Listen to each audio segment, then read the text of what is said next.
Anak, hindi ang parte ng kasuotan ko ang nagpagaling sa'yo. Pero naramdaman kong gumaling ako. Alam ko, pero hindi dahil dito. Ang pananampalataya mo yon. Guro, matagal na siyang dinudugo. Dadalhin namin siya Malinis siya. Anak, alam kong nahirapan ka at matagal mo tong pinaglaban. Siguradong ikaw ay pagod na.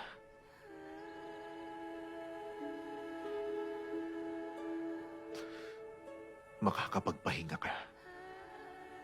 Pinagaling ka ng pananampalataya mo. Gusto ko pa sanang manatili. Pero may kailangan akong puntahan.